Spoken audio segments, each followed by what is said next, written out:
I wonder if it's not a thief. I frowned at the men's and women's shoes visible at the entrance. Our house should be empty, with neither my husband nor I present. Yet, there's a presence of someone, both at the entrance and in the bathroom. The vulgar voice coming from the bathroom made it clear someone was having a good time.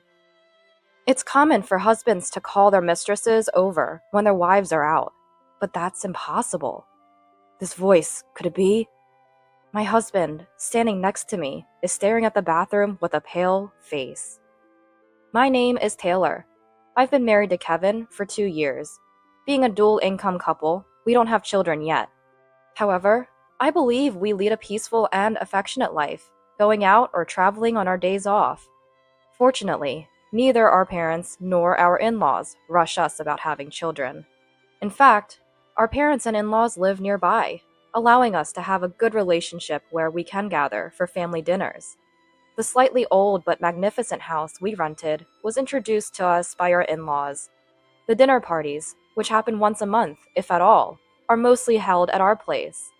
The standard is for Mom and me to cook, enjoying the evening with Dad's favorite wine and the food brought by our in-laws. That day, Mom had come over from the morning to prepare for the dinner party, but the usually cheerful Mom seemed somewhat gloomy, cutting the ingredients and expressing concern. "Do we really need this much? We might not be able to finish it all." She started saying things she wouldn't usually say. "Mom, what's wrong? We've only prepared the usual amount for today." When I dared to ask, Mom looked at me surprised, and then laughed it off. "I'm sorry, dear. It's just that Dad has been eating less lately, and I'm worried." "Really? Is Dad not feeling well?" Dad has been an independent businessman since his youth, the so-called entrepreneur. Dad has always been focused on work since I was a child, and I hardly have any memories of him playing with me on his days off. Even so, as his daughter, it worries me to think that he might have worked himself sick. Mom seemed hesitant to say it, but perhaps thinking it cruel to worry me unnecessarily, she finally opened up. "It's not an illness. Dad is perfectly healthy. But lately, he's been cold, finding fault with dinner, or commenting on how plain my clothes are." "What's that about? That's terrible, saying such things to Mom, who's always been the backbone of our home." "I'm fine. Maybe Dad is just a bit tired from starting a new business." Mom insisted she was okay. The conversation drifted off, and though concerned, I went back to cooking.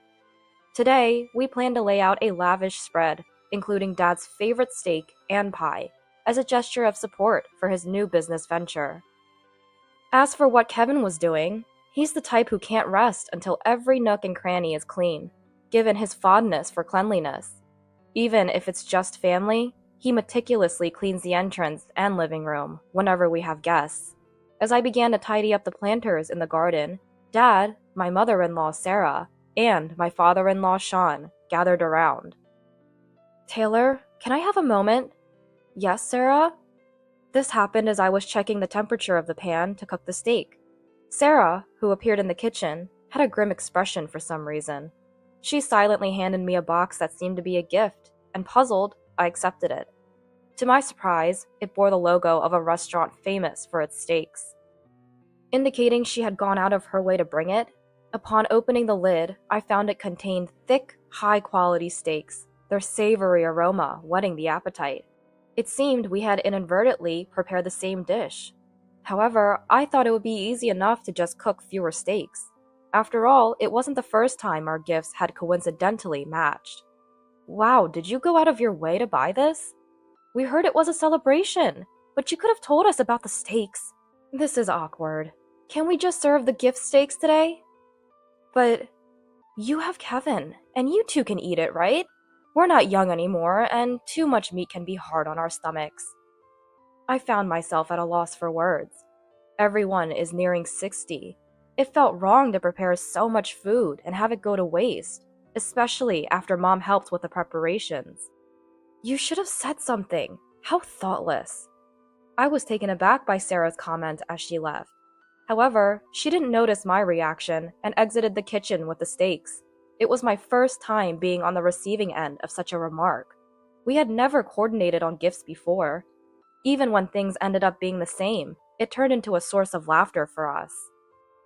Moreover, all previous gifts had been sweets or similar items. I felt a bit uneasy, but assumed perhaps the higher-end gift had touched a nerve, so I didn't dwell on it too much. At the dinner party, Dad was thrilled with the steak from the high-end restaurant. Mom seemed to understand my gesture with just a glance, and, without mentioning the steak we had prepared, pretended to be just as delighted. After Sarah, Sean, and Dad had left, Mom skillfully turned the leftover ingredients into beef stew. Thankfully, before they were cooked. We could have still had the steak. You both would have gotten tired of steak. This way, you can take it home. Mom took her share in a food storage container. Although I felt bad, the beef stew Mom made was delicious, and Kevin and I quickly finished it off as the flavors melded together. I later heard that despite its deliciousness, Dad complained while eating it, calling it outdated. I was furious, but ended up just holding on to those feelings, unable to resolve them, especially with Mom just giving a wry smile. A few weeks after such a dinner party, I received a sudden message from Kevin, who was supposed to be away on an overnight business trip.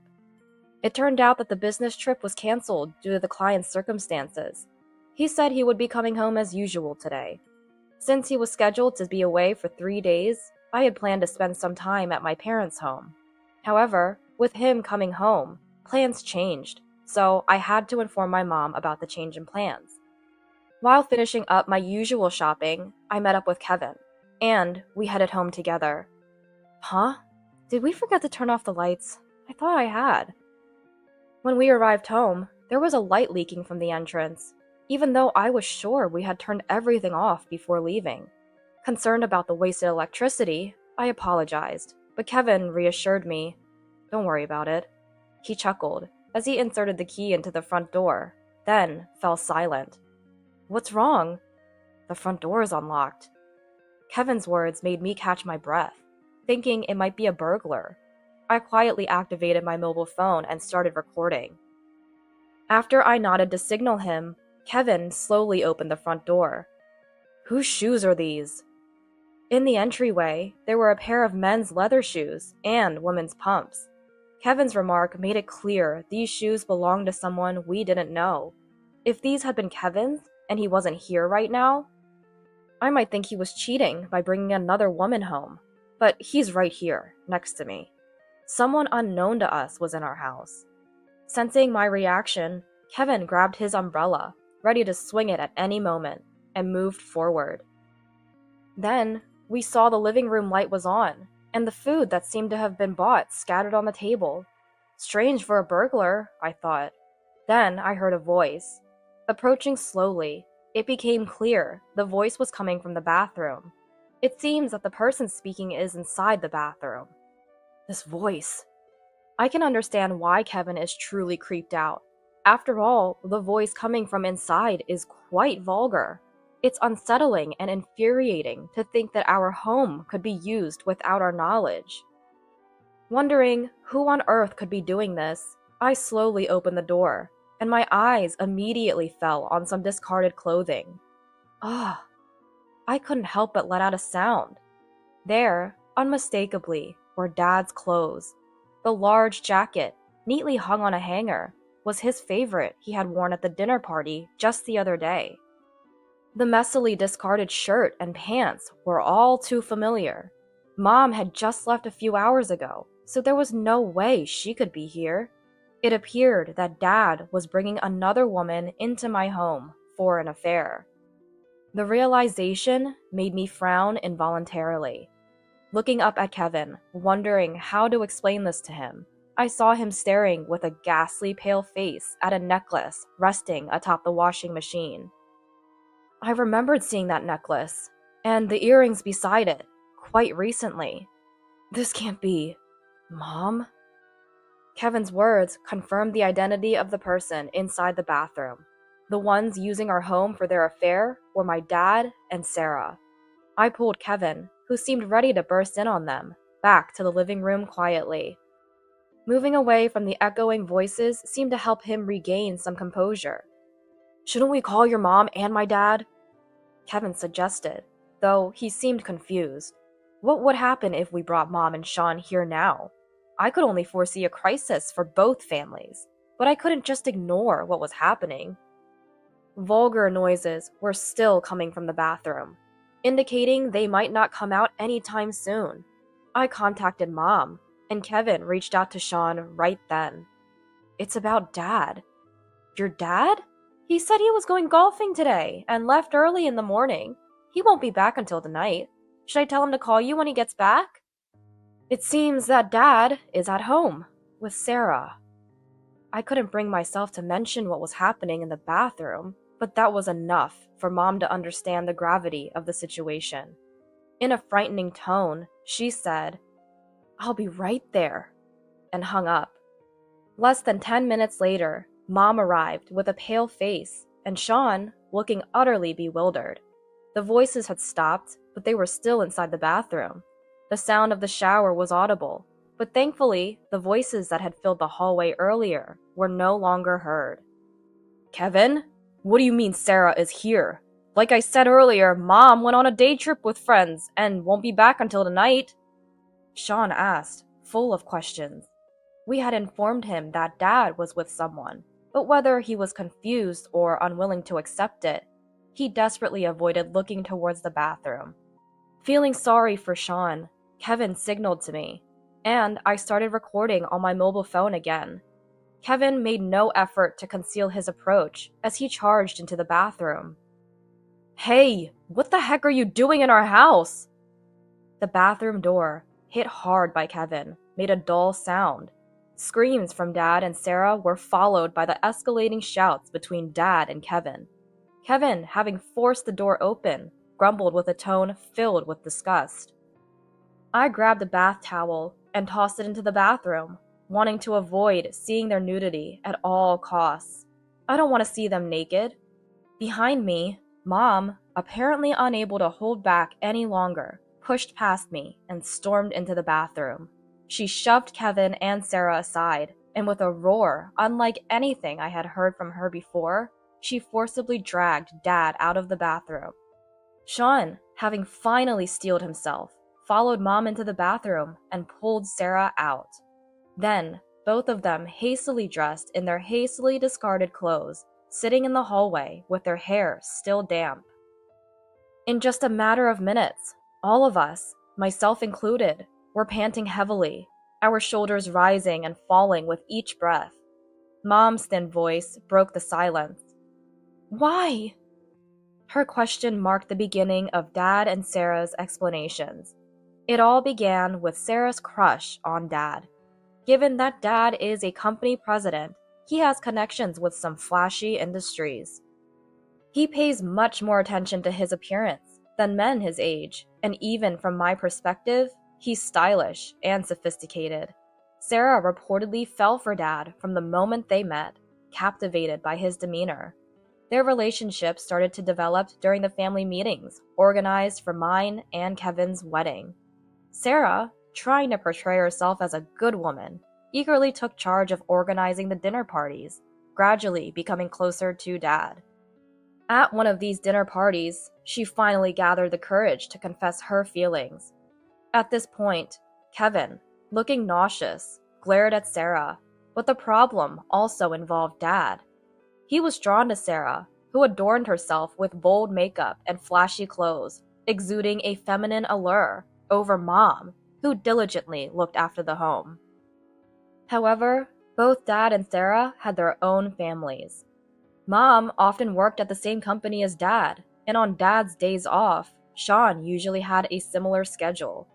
Therefore, they needed a place to meet discreetly. Surprisingly, they chose our home. Kevin and I, having a hobby of taking short trips and staying at hotels, even if they were nearby during long weekends, inadvertently provided them with the opportunity. At that point, Sarah said, "It's not safe to leave the house empty for too long, so I'll check on it." She would say this to confirm our absence, and then contact Dad. Since we were neighbors and shared our plans without any suspicion, our house was unknowingly made available for their use. We never gave them a spare key. thinking it impossible for them to enter. But it seems they secretly took the key during one of the dinner parties and made a copy. Moreover, they were careful to leave no trace of their presence in our house. They brought their own food, took all the trash with them, collected any hairs from the drain after using the bathroom, and wiped down any moisture before leaving. This time, Dad contacted Sarah after finding out that I was going back to my parents' house because of Kevin's business trip. I had only informed Mom about the change in plans, leading to this unexpected encounter. If it hadn't been discovered now, it's hard to tell how long we would have been deceived. Naturally, both were served with divorce papers by their respective partners, faced claims for compensation in the divorce proceedings, and were disowned by Kevin and me. Although Dad and Sarah admitted to their actions initially, they started claiming we were lying and had no evidence later. However, I had recorded everything on my mobile phone, and presenting that as evidence, the divorce proceedings went smoothly with lawyers involved. We used the settlement money to move into an apartment.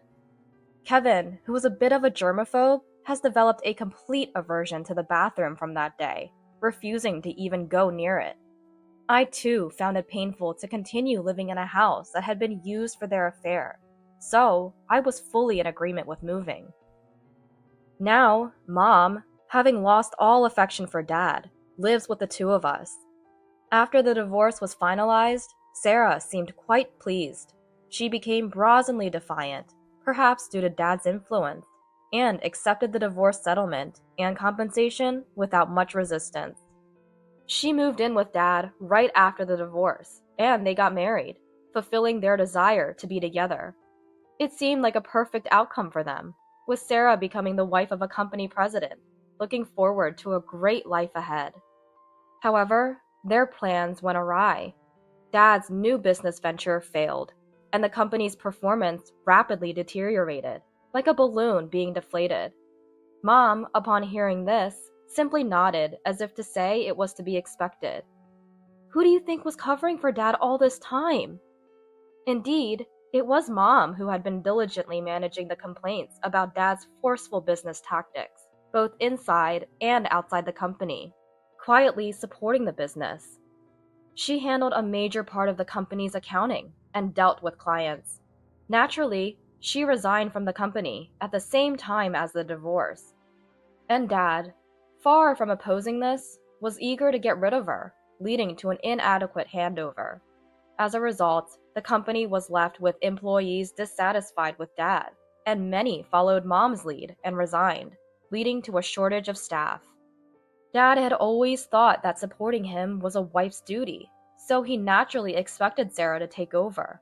However, Sarah, who had always been a housewife, had no understanding of the business and proved to be of no help at all. The exodus of employees, fueled by the president's divorce scandal, became widespread gossip, leading clients to withdraw from Dad's company one after another, citing poor performance. Dad's company couldn't survive even half a year and soon went bankrupt. Their house and assets were seized and burdened with significant debt, including unpaid wages. The two managed to find refuge in a cheap apartment, living a meager existence. Dad, despite his age and wishing for a company that would treat him as a president, couldn't secure a new job. Naturally, his unemployment persisted, and he resorted to gambling as a means of stress relief. Not satisfied with just that, "None of this would have happened if it weren't for the affair. It was Sarah who seduced me." In his rage, he began to resort to violence towards Sarah. Sarah, trying to make ends meet with part-time jobs and desperately supporting Dad, grew disillusioned with him as he sank deeper into gambling addiction and squandered even their living expenses. Unable to bear Dad's repeated verbal abuse, one day she fled the apartment. She ended up at Sean's house. It was the house where Kevin had grown up. Kevin and I happened to be visiting Sean, who had become somewhat reclusive due to the emotional toll of the divorce, and we often checked in on him. Without ringing the doorbell and finding the front door open, we went to see who it was and were met by Sarah. Initially, we didn't recognize her, She looked so different that we thought a stranger, an old woman, was speaking to us. The once beautifully made up Sarah was nowhere to be seen. Exhausted, Sarah attempted to apologize and seek forgiveness for her past actions, but I could only respond with a bitter expression, thinking it was too convenient. Sean must have been quite shocked. Yet, it seemed he was somewhat swayed by the return of the woman he once loved. While he was pondering how to ask her to leave, Kevin, who was standing next to him, suddenly clutched his mouth and crouched down on the ground.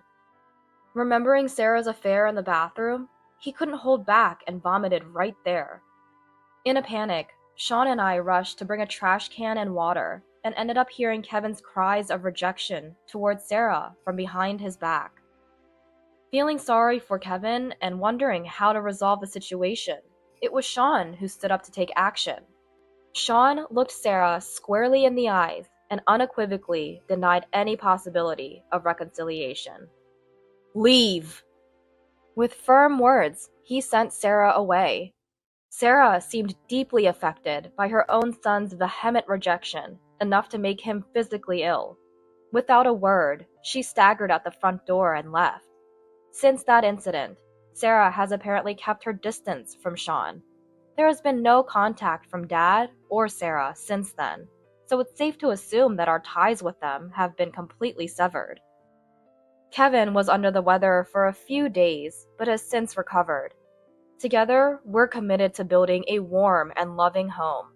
Mom has shown incredible resilience, quickly finding work, making new friends, and moving on from Dad to enjoy her life. She's planning to rent an apartment for herself once she's saved enough, and I'm hoping she'll choose one close to our home. As for Sean, he seems to have perked up a bit after adopting a stray cat that wandered into his yard. Taking in one cat has apparently led to more cats gathering at his place, and now it's known in the neighborhood as a popular hangout for cats. The ordeal caused by Dad and Sarah involved the whole family in a tumultuous situation. However, those of us who remain have strengthened our bonds and are doing our best to move forward. My name is Alyssa, a 36-year-old housewife juggling part-time work and raising 2 children.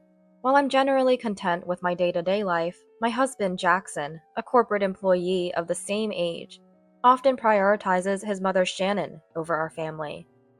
Plans for family outings are frequently altered to accommodate Shannon's requests, such as weeding her garden or accompanying her on shopping trips, even if it means canceling visits to my parents' home. Jackson has even gone as far as changing our child's birthday cake from their chosen character theme to a fruit tart recommended by Shannon, under the guise of it being healthier. Mom says kids need to eat lots of fruit and get their nutrients. His disregard for our children's disappointment leads to frequent confrontations between us. Shannon, for her part, seems to relish Jackson's prioritization of her, deriving a sense of superiority from it, even if it comes at the expense of her grandchildren. "Sorry about that, kids. It's Grandma's fault." Yet, her apologies are delivered with a smile. Moreover, Shannon's condescending attitude towards me, coupled with external praise of her as a wonderful mother-in-law, strains our relationship further. Since the passing of my father-in-law, Jackson has indulged Shannon even more, exacerbating her behavior. With our 10th wedding anniversary approaching, I suggested we do something special. "Hey, since it's our 10th anniversary this year, how about we go out for a meal at a restaurant? We could ask Shannon or my parents to watch the kids." Has it been 10 years already? Sounds good. Let's book a nice place. What was that restaurant that was featured on TV? We decided to book a reservation at an upscale restaurant we wouldn't normally visit. Jackson was enthusiastic and quickly called Shannon to ask her to watch the kids. Even though it was still nearly 2 months away, I was looking forward to a special anniversary celebration. On the anniversary day, I was entertaining the kids while eagerly anticipating the evening. Jackson, who said he would come straight home after work, hadn't returned. Perhaps he suddenly had to work overtime, but I spoke to him this morning and he shouldn't have forgotten that it was today. These thoughts have been circling in my mind for a while now. After all, there's been no reply from Jackson, despite my attempts to contact him, leaving me completely in the dark about the situation on his end. Moreover, I can't get in touch with Shannon, who was supposed to look after the children, making it difficult to wait for Jackson at the restaurant as planned. As a last resort, I called Jackson's office. Upon requesting to speak with Jackson, I was informed that he had finished work and already left. I thanked them politely and hung up.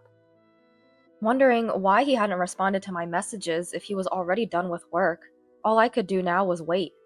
My daughters, who were aware of tonight's plans, started glancing at the clock, expressing concern about how late it was getting. Indeed, I replied tersely, unable to take my eyes off the ticking clock hands. Even if he had left for work just before I called, he should have been home by now, since he drove to work this morning. I continued waiting for Jackson until just before the reservation time, but I couldn't wait any longer. The reservation was for 7 p.m., and it was nearly time. I decided to call the restaurant to inform them of our delay. Hello? Your party has already been seated? Alone? No, as per your reservation. There are 2 guests. Can you tell me who came? A man who appears to be a company employee and an older woman. Excuse me, but may I ask who's calling? Upon hearing that, I quickly ended the call, saying, "It's a misunderstanding on my part, I'm sorry," and hung up in a rush. An older woman. Could it be? I immediately called Jackson. After several rings, he finally picked up, sounding very annoyed. Yeah? What is it? You've been nagging me. Where are you? You're not already at the restaurant, are you? I am. We're already seated. Mom insisted on dining here, so I decided to have dinner with her tonight. We can celebrate our anniversary at a local restaurant this weekend. You like the pizza there, right? It was indeed Shannon. The audacity of Shannon to join an anniversary dinner, knowing full well what it was, and Jackson's actions in not only allowing this, but also taking my place without any communication, filled me with disgust, not just anger. Especially knowing that I had been looking forward to this for 2 months, and his idea of making it up to me was a meal at a local restaurant. It was a clear indication of the absolute preference Jackson had for Shannon over me. The kids will be disappointed they can't have Grandma's cooking, so make them something they like tonight. I'm counting on you. Wait a second. I tried to stop Jackson as he was about to hang up. Our parents gave us gifts for our 10th anniversary, you know. They said they wanted to hear all about our dinner.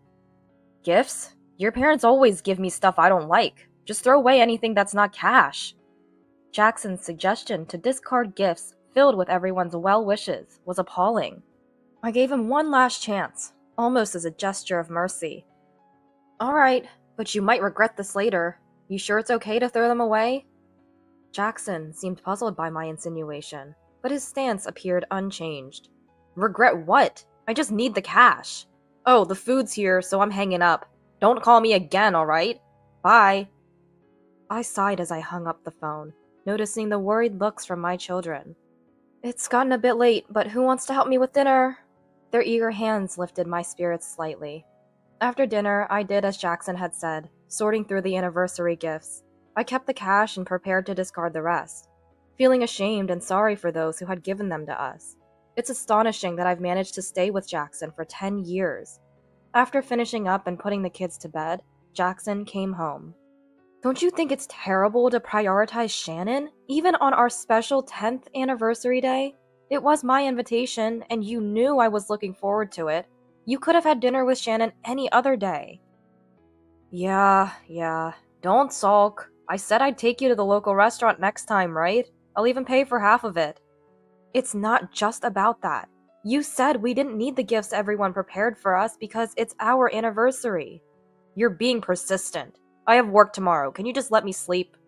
Jackson completely ignored the issue and went straight to bed after his shower. The next morning, thinking it was my last chance, I tried to talk to Jackson about yesterday's events. Hey, about the celebration gifts. Jackson, visibly annoyed, ignored me and left the living room. Then went off to work without saying anything. Still angry from yesterday, I decided there was nothing more I could do after seeing his attitude. After seeing the children off to school, I received several calls from Jackson within just 3 hours. Thinking he was calling earlier than expected, I answered the phone to hear Jackson start speaking in a rushed manner. Hey, those celebration gifts you mentioned yesterday, who gave them to us? What do you mean? From my parents, friends, and your boss, Mr. Jones. Even the company president gave us something. What? You never mentioned that. I did. I said they were gifts from our parents. You should have made that clearer. Mr. Jones and the company president have been close to my dad for years, and our families have been acquainted since I was a child. They've always treated me like family, and yesterday evening, they even made a special trip to our house to deliver their gifts. The watch the president picked out was really nice, and the wine Mr. Jones brought looked delicious. But it doesn't matter now, does it? You said to throw away anything that wasn't cash, so I did. What have you done, Alyssa? Do you realize what you've caused? Jackson was furious, but I wondered on what grounds he had to complain. I asked you if you were sure, and I tried to talk to you about it last night and again this morning, but you ignored me every time, Jackson. Don't shift the blame. It's your fault for not listening. With that, I hung up the phone. Jackson tried calling back several times, but I ignored all his calls. I might seem petty, but I couldn't contain my anger any longer. When Jackson came home, his footsteps were so loud I could hear him from the entrance. Enough already. Give me the gifts we received, now. Faced with Jackson demanding the return of the celebration gift, I threw them out with this morning's trash, so they've already been collected. There's no way to get them back now. I asked him. Jackson's anger reached a level I had never seen before. He shoved me and stomped on the floor. That's just unbelievable! Can't you differentiate between right and wrong, Alyssa? What's truly unbelievable is knowing it's our anniversary dinner and still going to the restaurant with Shannon, and telling me to throw away gifts without even looking at them is just insensitive. I lashed back at Jackson as he continued to shout. Amidst the heated argument, Jackson kept insisting that I was the one at fault. Just say you threw it away and apologize to them. I've already told everyone at work that, so there's nothing we can do now. Enraged by Jackson's selfish reasoning, I lost my temper. Oh, is that so? Then I'd like them to come here so I can apologize directly. What? What do you mean by that? It was clear he wasn't expecting my response. As the door to the next room opened, Jackson's face showed sheer panic. Mr. Jones and the president, appearing from the other room, left him dumbfounded. After hearing from Jackson, they found my behavior out of character and called me to hear my side of the story. I explained everything, starting with the fact that I had called his office while waiting for Jackson to come home. After hearing my explanation, concerned that a misunderstanding had arisen between us due to their celebratory gift, Jackson and I agreed to discuss the matter further, and I decided to invite him over to our home. I decided it would be best to let him calm down before we talked, so I asked him to wait in the next room. Mr. President, I'm terribly sorry about this. Realizing the situation, Jackson turned pale and apologized to them. Hearing from me about how he had acted the day before and his current attempts to shift the responsibility for the aftermath onto me. He must have realized there was no way to deny or evade the truth. His anger from moments ago gone, he now trembles slightly as he continues to apologize. Jackson? The president's voice was unexpectedly gentle, giving Jackson a glimmer of hope. This is a family matter and not related to the company, so I won't comment as your boss. That's right, we promise it won't affect your job evaluation. But remember, we're Alyssa's friends first and foremost. We'll have to excuse ourselves from any personal interactions with you moving forward. Jackson, who had boasted about his personal ties with them at work, was in disbelief. You can't be serious. Alyssa, say something. Isn't it embarrassing to involve others in a marital dispute? This isn't just a marital dispute. You mishandled the gifts from everyone, losing their personal respect. And frankly, I no longer need a husband who always puts his mother first and blames his wife for his own mistakes. I want a divorce. I felt sorry for involving the two of them in such a scene, but I declared my intentions boldly and left the house. It was the right decision to leave the children with their grandparents, considering it's not good for them to witness arguments. After our divorce, as the news spread throughout the company, Jackson faced various rumors due to the distant behavior of Mr. Jones and the president, whom he had previously been on good terms with. Jackson, who had once boasted about being favored by Mr. Jones and looked down on his colleagues and subordinates, now seems belittled as they mock him for being unable to even make small talk with Mr. Jones without his wife. Although there was some resistance leading up to the divorce, after the separation, he paid child support and met with the children once a month. However, every time they met, the conversation turned to how child support payments were burdensome and how the cost of dry cleaning was too high, always about money. Moreover, by trying to emotionally manipulate the children with tears and suggesting they all live together again, the kids, who were entering their teenage years, gradually began to resist meeting him. Currently, in respect of the children's wishes not to meet, the visits have been temporarily halted. Dad always cared more about Grandma than us. We don't have to live together. Recalling Jackson's reaction to her words still makes me laugh. After making that divorce declaration, I apologized to the president and Mr. Jones, Jackson's boss, and returned the celebratory gift I had kept hidden from Jackson. They accepted the return, and from Mr. Jones. A divorce celebration gift! And with a laugh, he presented me once again with a bottle of my favorite liquor as a gift. Though I regret causing them concern, I believe our relationship, including with my parents, will continue in the future. After the divorce from Jackson was finalized and things settled down, the children and I were invited to a home party at the president's house. There, I was offered a job at the company run by the president's brother. I have been ignoring all the bothersome messages from Jackson. In my new workplace, which is understanding of parenting, I am supported by many people, and we, as a family, are living happily every day.